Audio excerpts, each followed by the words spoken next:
Hello दोस्तों, मैं अनामिका सिंह स्वागत करती हूँ आप सबका आपके यूट्यूब चैनल नॉलेज कॉर्नर में। फ्रेंड्स, जो हमारा ये एनिमल किंगडम की श्रृंखला चल रही है जिसमें हम लोग प्रीवियस ईयर क्वेश्चन डिस्कस कर रहे हैं, उसमें टीजीटी पीजीटी वो किसी भी स्टेट का टीजीटी पीजीटी हो या फिर स्टेट पीसीएस तक के क्वेश्चन को हम लोग कवर किए हुए हैं। तो आप सभी को पता है, कोई भी एग्जाम हो प्रीवियस ईयर क्वेश्चन से क्वेश्चन जरूर आते हैं, इसलिए प्रीवियस ईयर क्वेश्चन हमारे लिए बहुत ज़्यादा हेल्पफुल होते हैं। तो आप वीडियो को शेयर करिएगा, वीडियो को लाइक कर दीजिएगा तथा चैनल को ज़्यादा से ज़्यादा सब्सक्राइब करिए और शेयर करिए, ठीक है। बढ़ते हैं अपने प्रश्नों की तरफ। आज का जो हमारा टॉपिक है वो है फाइलम, जो हम लोग पढ़ रहे हैं फाइलम कॉर्डेटा। फाइलम कॉर्डेटा में कल हम लोग पिसीज देखे थे, यानी कि मत्स्य वर्ग देखे थे। आज हम देखेंगे एम्फीबियंस, जिसमें हम लोग एम्फीबियंस उभयचर के बारे में पढ़ेंगे। साथ ही साथ यूरोमेस्टिकस क्या होता है, यूरोमेस्टिकस छिपकली की एक प्रजाति है, उसके भी कुछ क्वेश्चन हमने इस वीडियो में इंक्लूड किया हुआ है। वैसे तो छिपकली हमारी रेप्टाइल्स के अंतर्गत आती है, लेकिन इस वीडियो में कुछ क्वेश्चन यूरोमेस्टिकस यानी कि छिपकली के भी शामिल हैं, ठीक है। ये एक प्रकार की छिपकली की प्रजाति है। देखते हैं अपना पहला प्रश्न। हमारा पहला प्रश्न है, मेढक के टेडपोल का कार्यात्मक वृक्क है, यानी functional kidney of frog tadpole is कौन सी है? ऑर्किनेफ्रॉन, प्रोनेफ्रॉन, मीजोनेफ्रॉन या मेटानेफ्रॉन। आपसे पूछा है कि मेढक का जो टेडपोल है, जो लार्वा है, उसकी कार्यात्मक फंक्शनल किडनी कौन सी है? तो इसका सही जवाब हो जाएगा ऑप्शन बी। ऑप्शन बी इसका सही जवाब हो जाएगा कि मेढक के जो टेडपोल लार्वा है उसकी क्रियात्मक किडनी क्या है? प्रोनेफ्रॉन है, ठीक है, प्रोनेफ्रॉन। अगर वहीं पे मेढक के एडल्ट की पूछेगा तो मेजोनेफ्रॉन हो जाएगा। मेढक के एडल्ट की कौन सी एडल्ट में होता है? तो मेजोनेफ्रॉन होता है एडल्ट में, ADULT। एडल्ट में, मेढक के एडल्ट में मेजोनेफ्रॉन होता है और मेढक के टेडपोल में प्रोनेफ्रॉन होता है। मेटानेफ्रॉन किस में पाया जाता है? मेटानेफ्रॉन ह्यूमंस में पाया जाता है। ह्यूमन में, रेप्टाइल में, बर्ड में मेटानेफ्रॉन पाया जाता है, ठीक है, मेटानेफ्रॉन किडनी पाया जाता है। नेक्स्ट क्वेश्चन है, राना टिग्रीना में लार ग्रंथियां होती हैं। Salivary gland is Rana tigrina are, मतलब लार ग्रंथियां राना टिग्रीना में कितनी होती हैं? तो आपको बता दें, जो राना टिग्रीना होता है ये मेढक की एक प्रजाति है। मेढक का साइंटिफिक नाम राना टिग्रीना है। इसमें स्लैबरी ग्लैंड अनुपस्थित होता है। क्या होता है? स्लैबरी ग्लैंड अनुपस्थित होता है। इसमें श्लेष्म ग्रंथियां पाई जाती हैं जो म्यूकस स्राव करती हैं, ठीक है। इसमें जो होता है श्लेष्म ग्रंथियां, जो स्लैबरी ग्लैंड होती हैं, वो अनुपस्थित होती हैं, ओके। तो इसका सही जवाब हो जाएगा ऑप्शन डी, एब्सेंट होती हैं। बाकी के जो मेढक होते हैं उसमें स्लैबरी ग्लैंड पाए जाते हैं, लेकिन राना टिग्रीना में स्लैबरी ग्लैंड नहीं पाए जाते हैं, स्लैबरी ग्लैंड अनुपस्थित होते हैं। नेक्स्ट क्वेश्चन है, मेढक में निक्टेटिंग झिल्ली का क्या कार्य है? निक्टेटिंग मेम्ब्रेन का क्या कार्य है? The function of nictitating membrane in frog. पूछा गया है कि मेढक में जो निक्टेटिंग मेम्ब्रेन पाया जाता है उनका क्या कार्य है। तो आपको बता दें, मेढक में जो निक्टेटिंग झिल्ली पाई जाती है उसका कार्य आँखों की सुरक्षा और नमी प्रोवाइड करना है, ठीक है, आँखों की सुरक्षा और नमी प्रोवाइड करना है। ये जो होती है ये आँख अपारदर्शक ऊतक से बनी होती है, एक अपारदर्शी झिल्ली होती है, ठीक है। ये जो मेम्ब्रेन होती है, निक्टेटिंग मेम्ब्रेन, ये मेढक की आंखों में पाई जाती है और मेढक को तैरते समय, जब वो पानी में तैर रहा होता है, तो इसके आंखों की पानी से और कीचड़ से रक्षा करती है, जिससे इसके आंखों में पानी और कीचड़ ना जाए। ये एक अपारदर्शी झिल्ली होती है। यही मेढक जब पानी में रहता है तो यही झिल्ली उसकी पानी से और कीचड़ से रक्षा करती है। जब मेढक जमीन पर रहता है तो ये झिल्ली इसके आंखों को नम बनाए रखने में, यानी इसकी आंखों को नमी प्रोवाइड करती है, नमी बनाए रखने में हेल्पफुल होती है, मदद करती है। इस झिल्ली को, निक्टेटिंग मेम्ब्रेन को, मेढक में पाए जाने वाली निक्टेटिंग मेम्ब्रेन को तीसरी पलक भी कहा जाता है, ठीक है, तीसरी पलक भी कहा जाता है। नेक्स्ट क्वेश्चन है, मेढक में मेटामॉर्फोसिस के लिए जिम्मेदार है, मतलब मेढक में जो मेटामॉर्फोसिस की क्रिया होती है उसके लिए कौन सा हार्मोन्स रिस्पॉन्सिबल है? एड्रेनल है, थायरॉक्सिन है, ग्रोथ हार्मोन्स है या ऑक्सीटोसिन है? तो बता दें, मेढक में जो मेटामॉर्फोसिस की प्रक्रिया होती है उसके लिए जो हार्मोन्स जिम्मेदार होता है वो होता है थायरॉक्सिन हार्मोन्स। थायरॉक्सिन हार्मोन्स क्या होता है? ये मेटामॉर्फोसिस के लिए जिम्मेदार होता है। और ये थायरॉक्सिन हार्मोन्स पाया कहाँ जाता है? तो ये थायराइड ग्लैंड में पाया जाता है, थायराइड ग्लैंड में, ठीक। नेक्स्ट क्वेश्चन है, निम्नलिखित में से कौन मेढक के बैक्ची का कायांतरण रोकता है, यानी कि जो मेढक का लार्वा है उसका मेटामॉर्फिस रोकता है और उसका डिंबक जीवन लंबित रखता है। मतलब इसका जो प्रोलॉन्ग्स है, प्रोलॉन्ग्स यानी कैक्ची, जो मेढक का प्रोलॉन्ग्स है उसके लार्वा के को प्रिवेंट करता है। कौन सा? तो एंटीथायरॉयड ड्रग्स जो होता है ये इसके कैक्ची का रूपांतरण रोकता है तथा उसके जीवन, उसके जो लार्वा का लाइफ टाइम होता है उसको बढ़ाने में हेल्प करता है। ठीक है, कौन सा? Antithyroid drugs. Okay, next question है, ecdysone moulting hormones is secreted by, मतलब कीड़ों में एक डाइशोन मॉल्टिंग हार्मोन्स किसके द्वारा स्रावित होता है? कौन सी ग्रंथि के द्वारा कीड़ों में ये जो हार्मोन्स होता है ना कीड़ों में स्रावित होता है। सबसे इंपॉर्टेंट बात यहाँ पे जो जानने वाली है वो है कि ये हार्मोन्स कीड़ों में स्रावित होता है और किसके द्वारा स्रावित होता है पूछा है, कौन सी ग्रंथि के द्वारा स्रावित होता है। तो वो क्या, वो प्रोटोथेरिस ग्लैंड है, कार्पस कार्डियमक ग्लैंड है, या कार्पस एलाटम ग्लैंड है, या फिर फैलिक ग्लैंड है। तो जो आपका एक डाइशोन है, एक डाइशोन ये जो होता है ये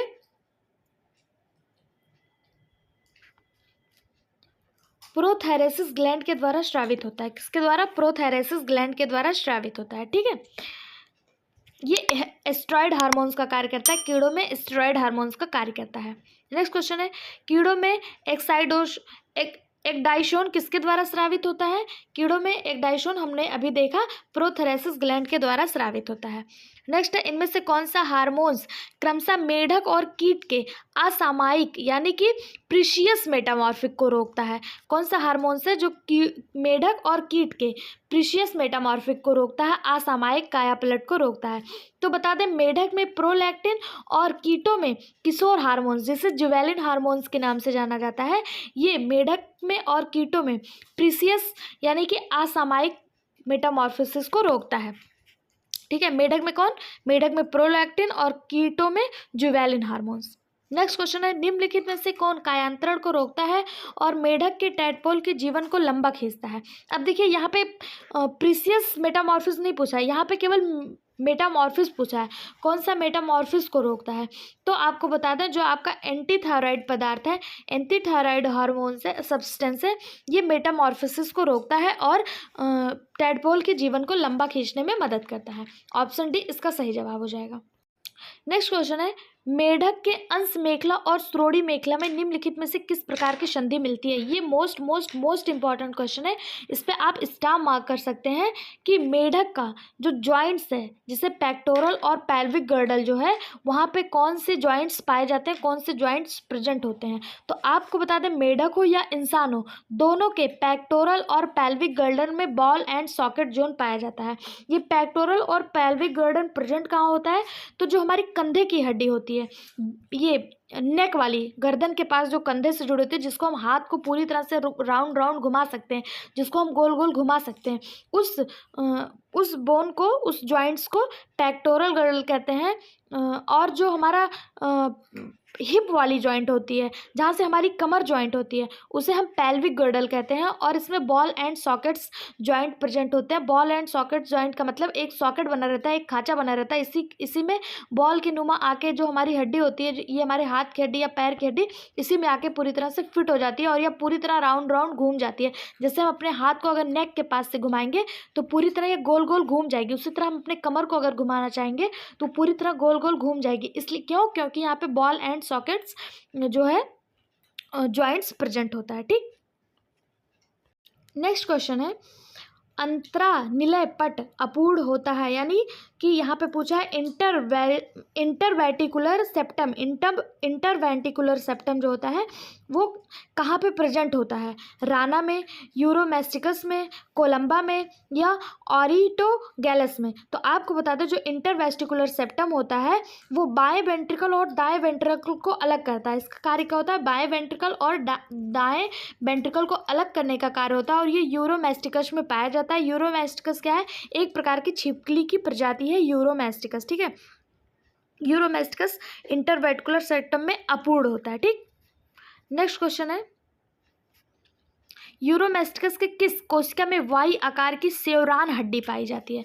यहाँ पे पूछा यूरोमेस्टिकस के किस कोशिका में वाई आकार की सेवरान बोन्स जो होती है वो प्रेजेंट होती है। तो आपको बता दें यूरोमेस्टिकस का जो काउडल होता है, जो पूंछ का भाग होता है, वहाँ पे सेवरान हड्डी पाई जाती है। और जो ये हड्डी होती है, ये जो सेवरान हड्डी होती है, ये क्या करती है, पूंछ के नसों और रक्त वाहिनियों को क्षतिग्रस्त होने से बचाती है। यानी कि पूंछ जो यूरोमेस्टिकस का पूंछ होता है, यूरोमेस्टिकस एक प्रकार की छिपकली की प्रजाति है, उसका जो पूंछ होता है, उसके पूंछ में किसी प्रकार की हानि ना हो, किसी प्रकार के क्षतिग्रस्त ना हो उनकी नसें, या उनके ब्लड ना निकले क्षति होने के बाद, उससे उनकी रक्षा करती है ये वाई आकार की सेवरान हड्डी। ठीक, नेक्स्ट क्वेश्चन है, मेढक के हृदय में कितने कोष्ठ होते हैं? Very very very important question.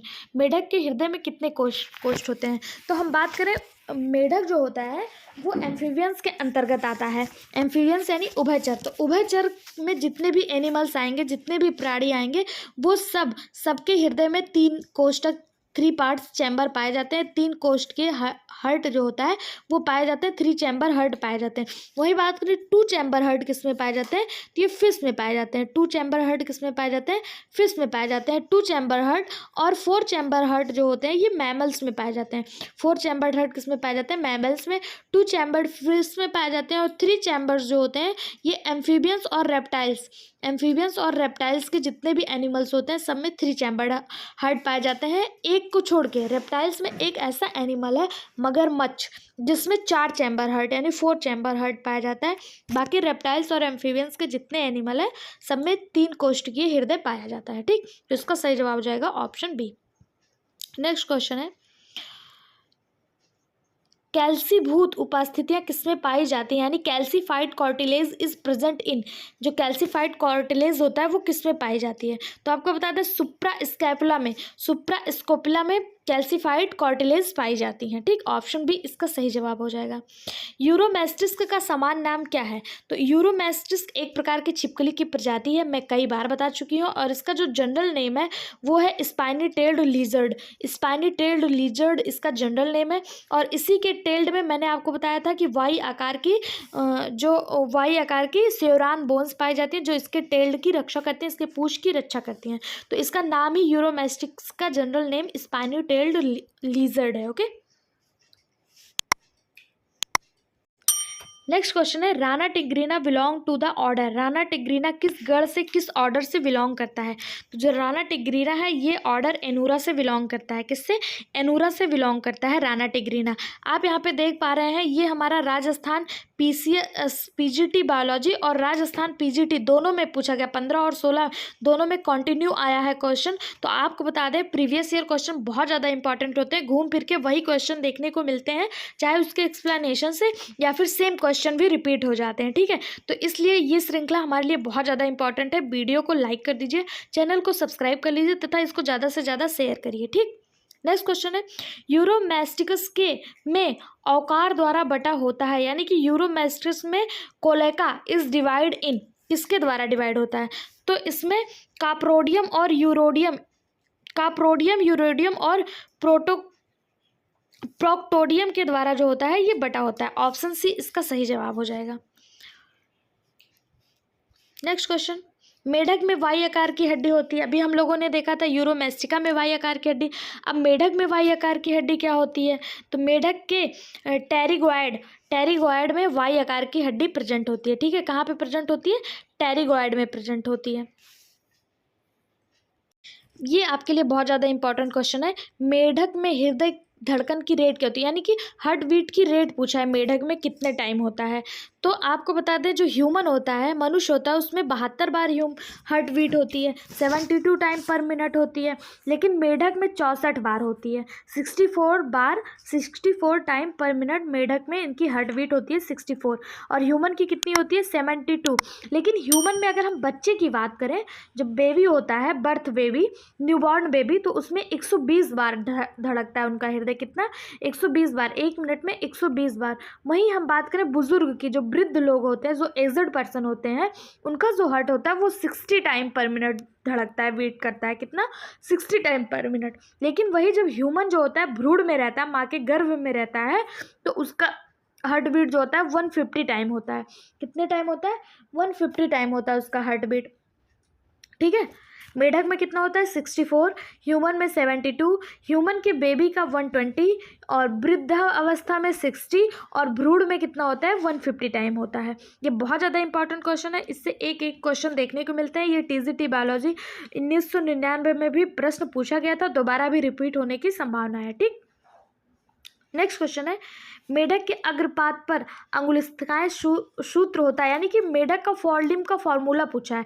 मेढक की जो फोरलिम्ब होती है, जो आगे की हाथ होते हैं, मेढक के पैर जो आगे के हाथ होते हैं वही तो पैर के रूप में रूपांतरित हो जाते हैं, जिसे फोरलिम्ब कहा जाता है। उसका फॉर्मूला पूछा है, क्या होगा? तो उसका फॉर्मूला होगा 02233। क्या होगा? 02233, 02233। ऑप्शन ए इसका सही जवाब हो जाएगा। वहीं अगर आपसे हैंड लिम्ब यानी पीछे के पैर का पूछे तो 22343, 22343 ये पीछे के पैर का हैंड लिम्ब का फॉर्मूला है। फोर लिम्ब का क्या है? 02233, और हैंड लिम्ब का क्या है? 22344, 22344। ठीक। अगला क्वेश्चन है, मेढक के युग्मनज में द्विगुणित गुणसूत्रों की संख्या होती है। यहाँ पे क्रोमोजोम यानी डिप्लॉइड क्रोमोजोम की बात किया है कि मेढक में डिप्लॉइड क्रोमोजोम कितने होते हैं। तो ह्यूमंस में कितने होते हैं? आप हमें कमेंट बॉक्स में बताइए कि ह्यूमन में डिप्लॉइड क्रोमोजोम कितने होते हैं। मैं आपको मेढक बता रही हूँ, तब तक आप कमेंट बॉक्स में मुझे बताइए ह्यूमंस में डिप्लॉइड क्रोमोजोम कितने होते हैं। मेढक में जो क्रोमोजोम होते हैं वो 26 होते हैं, डिप्लॉइड होते हैं। लेकिन अगर पेयर में पूछ दिया जाए तो 13 पेयर होगा। कितना होगा? 13 पेयर होगा। एक मिनट, कितना होगा? 13 पेयर होगा। पेयर में पूछेगा तो 13, और अगर डिप्लॉयड पूछेगा तो संख्या पूछेगा तो 26। ह्यूमन में कितने होते हैं? आप लोगों ने अभी बताया नहीं कमेंट बॉक्स में। हाँ, ह्यूमन में होते हैं 46। अगर पेयर में पूछा जाए तो 23 पेयर। टोटल कितने होते हैं? 46, और पेयर में पूछा जाए तो 23 पेयर होते हैं। ठीक है। नेक्स्ट क्वेश्चन है, यूरोमेस्टिस्क का शरीर बटा होता है। यूरोमेस्टिस्क का शरीर किसमें बटा होता है? तो यूरोमेस्टिस्क एक प्रकार की छिपकली है। तो हम लोगों ने छिपकली अपने घर में देखी हुई है। तो उसका शरीर में हेड भी होता है, नेक भी होता है, ट्रंक भी होता है, और टेल भी होता है। यानी कि सिर, गर्दन, धड़ और पूंछ, इन चारों में यूरोमेस्टिस्क का जो शरीर होता है वो बटा होता है। फिर है, मेढक के मस्तिष्क में फोरामेन मैग्नम किसके चारों ओर अवतरित होता है? मेढक का जो मस्तिष्क होता है उसमें फोरामेन मैग्नम किसके चारों ओर अवतरित होता है, किसके चारों ओर प्रेजेंट होता है? तो ऑक्सीपिटल के कारण, ऑक्सीपिटल के, मेढक के मस्तिष्क में जो ऑक्सीपिटल लोब पाया जाता है, इसी के चारों तरफ, इसी के अराउंड में फोरामेन मैग्नम प्रेजेंट होता है। ओके। नेक्स्ट क्वेश्चन है, पेस मेकर मेढक में कहाँ पाए जाते हैं? ये भी बहुत ज़्यादा इंपॉर्टेंट क्वेश्चन है कि पेस मेकर जो होता है वो मेढक में कहाँ पाया जाता है? राइट ऑरिकल में, लेफ्ट ऑरिकल में, साइनस विनोसस में, या वेंट्रिकल में? तो आपको बता दें, मेढक में जो पेस मेकर पाया जाता है वो दाएं आलिंद में पाया जाता है, राइट ऑरिकल में पाया जाता है। पेस मेकर को ही एसे नोड या साइनो ऑरिकल नोड भी कहा जाता है, चाहे वो मेढक में हो या ह्यूमन में हो। तो सब में दाएं आलिंद में पेस मेकर पाया जाता है, राइट ऑरिकल में पाया जाता है, और इसी को एसे नोड या फिर साइनो ऑरिकल नोड के नाम से भी जाना जाता है। एसे नोड, इसी का फुल फॉर्म होता है साइनो ऑरिकल नोड के नाम से भी मतलब इसको जाना जाता है। इसको कॉमन भाषा में पेस मेकर कहते हैं, और यह दाएं आलिंद में प्रेजेंट होता है, राइट ऑरिकल में प्रेजेंट होता है। नेक्स्ट है, उल्टे टी के आकार की स्फेनॉइड अस्थियां कहाँ पाई जाती हैं? उल्टे टी की आकार की, मतलब कि इस शेप की स्फेनॉइड बोन कहाँ पाई जाती हैं? तो इसका सही जवाब हो जाएगा ऑप्शन बी, मेढक के क्रेनियल नर्व के वेंट्रल सतह पर स्फेनॉइड बोन पाई जाती हैं, जो उल्टे टी के आकार की होती हैं। किसके आकार की होती हैं? उल्टे टी के आकार की होती हैं। यहाँ पे आप देख सकते हैं, ये उल्टे टी की आकार की स्फेनॉइड बोन आपको दिख रही है, ये देखिए, ये ठीक है, यही स्फेनॉइड बोन है, और ये उल्टे टी की आकार की है, और ये मेढक के कहाँ पे पाई जाती है? क्रेनियल के वेंट्रल सतह पे। ओके। नेक्स्ट क्वेश्चन है, in a frog of number of pair cranial nerve is, मेढक में कितनी कपाल तंत्रिकाएं होती हैं, यानी कि क्रेनियल नर्व कितनी होती हैं? तो आपको बता दें, मेढक में 10 जोड़ी क्रेनियल नर्व होती हैं। अगर आपसे पूछे कि संख्या कितनी है तो संख्या 20 है। अगर जोड़ी या पेयर में पूछ लिए तो 10 पेयर क्रेनियल नर्व मेढक में पाई जाती हैं। ठीक, कितनी होती हैं? 10 जोड़ी पाई जाती हैं। उनके नाम आप यहाँ पे देख सकते हैं। अगला है, राना के मस्तिष्क से कपाल तंत्रिकाएं कितने युग में होते हैं? तो अभी हम लोगों ने देखा कितने जोड़ी होती हैं? 10 जोड़ी होती हैं। ठीक। नेक्स्ट है मेढक की त्वचा में क्रोमेटोफोर पाए जाते हैं। मेढक की त्वचा में क्रोमेटोफोर कहाँ पाए जाते हैं? तो मेढक के डर्मिस वाले एरिया में क्रोमेटोफोर पाए जाते हैं। नेक्स्ट है बक डक डक्टस बोटेली उपस्थित होता है। डक्टस बोटेली किस में उपस्थित होता है? तो डक्टस बोटेली मेढक में उपस्थित होता है। किस में उपस्थित होता है? मेढक में उपस्थित होता है डक्टस बोटेली। और ये इसका कार्य क्या होता है? तो ये रक्त परिसंचरण में कार्य भूमिका निभाता है। रक्त परिसंचरण में इसका कार्य होता है। अगला है मेढक के आँख का लेंस और रेटिना विकसित होता है। मेढक के आँख का लेंस और रेटिना किसके द्वारा विकसित होता है? एक्टोडर्म, एंडोडर्म, मेसोडर्म या फिर ए और बी दोनों। तो आपको बता दें मेढक के जो आँख का लेंस और रेटिना है ये बाह्य स्तर यानी कि एक्टोडर्म के द्वारा विकसित होता है। ऑप्शन ए इसका सही जवाब हो जाएगा। ठीक है, एक्टोडर्म के द्वारा और भी चीज़ें विकसित होती हैं, जैसे त्वचा हो गया, मस्तिष्क हो गया, पिट्यूटरी ग्लैंड हो गया, ये सब एक्टोडर्म के द्वारा विकसित होती हैं। अगर आपसे पूछ लिया जाए कि मीजोडर्म के द्वारा किसका विकास होता है, तो मीजोडर्म के द्वारा हड्डियों का, मांसपेशियों का विकास होता है, ब्लड का विकास होता है मीजोडर्म के द्वारा। आप सभी को पता है कि कॉर्डेट्स के जितने एनिमल हैं उनका शरीर एक्टोडर्म, मेसोडर्म और एंडोडर्म से मिलकर बना होता है। तो एक्टोडर्म से हमने देखा मस्तिष्क, पिट्यूटरी ग्लैंड, रीढ़ की हड्डियां और आँख और लेंस, रेटिना, इन सब का निर्माण होता है। एंडोडर्म से किसका निर्माण होता है? तो एंडोडर्म से जो निर्माण होता है वो ऑर्गन्स का होता है, जैसे आंत हो गया, अग्नाशय हो गया, यकृत हो गया, फेफड़ा हो गया। ऑर्गन्स जो हमारे बॉडी में ऑर्गन्स पाए जाते हैं उनका निर्माण एंडोडर्म्स के द्वारा होता है। ठीक, मीजोडर्म में हमने देखा हड्डी, मांसपेशी और रक्त का निर्माण किसके द्वारा होता है? मीजोडर्म के द्वारा होता है। ठीक, अगला क्वेश्चन है मेढक में द्वितीय कपालीय तंत्रिका है, मतलब कि मेढक का जो सेकंड क्रेनियल नर्व है वो क्या है? तो मेढक का जो सेकंड क्रेनियल नर्व है वो ऑप्टिक तंत्रिका है, ऑप्टिक नर्व है। ठीक है, यहाँ पे देखिए मेढक में 10 क्रेनियल नर्व पाए जाते हैं, 10 जोड़ी क्रेनियल नर्व पाए जाते हैं। हम लोगों ने अभी पढ़ा था 10 जोड़ी, कहीं कहीं 12 जोड़ी भी लिखा है। मेढक में 10 ही जोड़ी क्रेनियल नर्व पाए जाते हैं। वर्टिब्रेटा में 12 जोड़ी क्रेनियल नर्व पाए जाते हैं। ठीक है, अगर बात करें केवल मेढक की तो मेढक में 10, लेकिन वहीं आपसे वर्टिब्रेटा या कॉर्डेटा पूछ ले तो कॉर्डेटा में 12 जोड़ी क्रेनियल नर्व पाए जाते हैं। तो आप देख रहे हैं जो सेकंड क्रेनियल नर्व है, सेकंड, यहाँ पे ऑप्टिक नर्व पाया जाता है। अगर वहीं पे आपसे पूछ लिया जाए मेढक के फर्स्ट क्रेनियल नर्व में यानी पहले क्रेनियल नर्व में क्या होता है, तो ऑल फैक्ट्री होता है जो सुगंध या दुर्गंध के लिए जिम्मेदार होता है, ऑल फैक्ट्री। ठीक है, और सेकंड में ऑप्टिक होता है। ऑप्टिक नर्व क्या होती है? वो नर्व जो हमें देखने में हेल्पफुल होती हैं, जो आंखों में पाई जाती हैं, उन्हें ऑप्टिक नर्व कहा जाता है। ठीक है, इस प्रकार से मेढक की नर्व किसके किसके लिए जिम्मेदार होती है, कहाँ कहाँ पाई जाती है, यहाँ पे आपको दिखाया गया है। ठीक है, ये देखिए आप उसका विस्तृत भी देख सकते हैं कि ऑल फैक्ट्री जो होता है ये सेंसरी ऑर्गन होता है, सेंसरी प्रकृति का होता है, और ये नाक और नाक गुहा में पाया जाता है जो हमें सुगंध और दुर्गंध के लिए रिस्पॉन्सिबल होती है। ऑप्टिक नर्व ये भी सेंसरी होता है, आंखों की रेटिना में पाया जाता है। और ये आक्यूलो मोटर, ये क्रूरा सेरेब्री होता है, ये मोटर होता है। ठीक है, इसी प्रकार से सारे का फंक्शन दिया हुआ है। ओके, सोचना मेढक के टैडपोल में कार्यशील वृक्क का प्रकार है, मतलब यहाँ पे पूछा है फंक्शनल किडनी। मेढक के टैडपोल में फंक्शनल किडनी क्या है? तो हम लोग ने स्टार्टिंग में ये देखा था कि मेढक के टैडपोल का जो फंक्शनल किडनी होता है वो प्रोनेफ्रॉन्स होता है। ठीक है, टैडपोल में प्रोनेफ्रॉन्स, और जब मेढक एडल्ट हो जाता है तो उसमें क्या पाया जाता है? मेसोनेफ्रॉन्स पाया जाता है। और ह्यूमन्स की बात करें तो ह्यूमन्स में मेटानेफ्रॉन्स किडनी पाई जाती है। नेक्स्ट क्वेश्चन है मेढक के कपालीय तंत्रिकाओं की संख्या कितनी है? तो हम लोग बार बार देख चुके हैं मेढक के कपालीय तंत्रिकाओं की संख्या 10 है। आप देख रहे हैं एक ही क्वेश्चन को कितने एग्जाम में पूछा गया, टीजीटी बायोलॉजी में पूछा गया, फिर हम लोगों ने यहाँ पे देखा पीजीटी बायोलॉजी में पूछा गया 2010 में। तो इसलिए प्रीवियस ईयर बहुत ज़्यादा इंपॉर्टेंट है। आप इस वीडियो को बिल्कुल स्किप मत करिएगा और पूरा देखिएगा। ठीक है, इस तरह के और वीडियो पाने के लिए चैनल को सब्सक्राइब करना बिल्कुल मत भूलिएगा। नेक्स्ट क्वेश्चन है निम्नलिखित में से मेढक में कौन सी कोशिकाएं हैं जो टोटीपोटेंट नहीं है? टोटीपोटेंट सेल क्या होती है? टोटीपोटेंट सेल वो होती हैं जो कोशिका के विभाजन और पुनः निर्माण की क्षमता रखती हैं, यानी कि अगर कोशिका खराब हो गई, रैप्चर्ड हो गई, तो उनके पुनः निर्माण की क्षमता रखती हैं टोटीपोटेंट कोशिकाएं। लेकिन मेढक के जो जाइगोट कोशिकाएं होती हैं, जो युग्मज कोशिकाएं होती हैं, वो टोटीपोटेंट नहीं होती हैं, वो पुनः निर्माण नहीं कर सकती हैं। ठीक, नेक्स्ट क्वेश्चन है एस्टिवेशन की प्रक्रिया है। एस्टिवेशन की प्रक्रिया क्या है?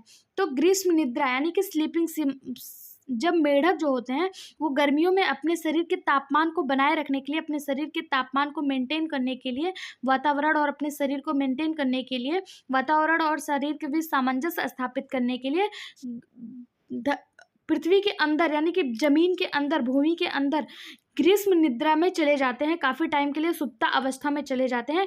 इसी को एक्टिवेशन प्रक्रिया कहा जाता है, ठीक है, एस्टिवेशन कहा जाता है, एस्टिवेशन, ठीक है, ग्रीष्म निद्रा को एस्टिवेशन कहा जाता है। नेक्स्ट क्वेश्चन है, निम्नलिखित उभयचरों में से किसमें लिम्स गर्डल अनुपस्थित होता है? किसमें लिम्स गर्डल अनुपस्थित होता है? तो जो जिम्नोफियोना होता है, जिम्नोफियोना एक उभयचर है, इसमें एक मिनट, इसमें जो होता है लिम्स और गर्डल दोनों अनुपस्थित होता है, ठीक है, लेकिन इसमें स्केल पाई जाती हैं। क्या पाई जाती हैं? स्केल पाई जाती हैं। इसके अंतर्गत यूरियोटिफलस को रखा जाता है। यूरियोटिफलस, जिसे अंधा कीड़ा या अंधा केचुए के नाम से जाना जाता है, इसको रखा जाता है। इसमें इक्टियोफिश आता है, इक्टियोफिश, ठीक। उभयचरों में विलोपित होने वाली ऑर्टिक आर्च्स है, मतलब उभयचरों में जो आर्टिक आर्च्स है, कौन से नंबर की आर्टिक्स आर्च विलोपित हो जाती है, गायब हो जाती है? तो पहली और दूसरी जो होती है वो गायब हो जाती है, विलोपित हो जाती है। तीसरी, चौथी और छठी इसमें धमनियाँ पाई जाती हैं, ठीक, ऑर्टिक आर्च इसमें पाया जाता है। नियोटोनी की अवस्था देखी जाती है, ये लास्ट क्वेश्चन है आज का, कि नियोटोनी की अवस्था किसमें देखी जाती है? तो नियोटोनी की अवस्था जो होती है वो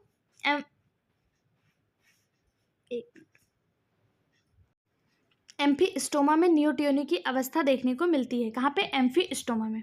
आई होप सो आप लोग को वीडियो पसंद आया है। अगर पसंद आया तो चैनल को सब्सक्राइब कर ले, वीडियो को लाइक और शेयर करें। वीडियो में लास्ट तक बने रहने के लिए धन्यवाद।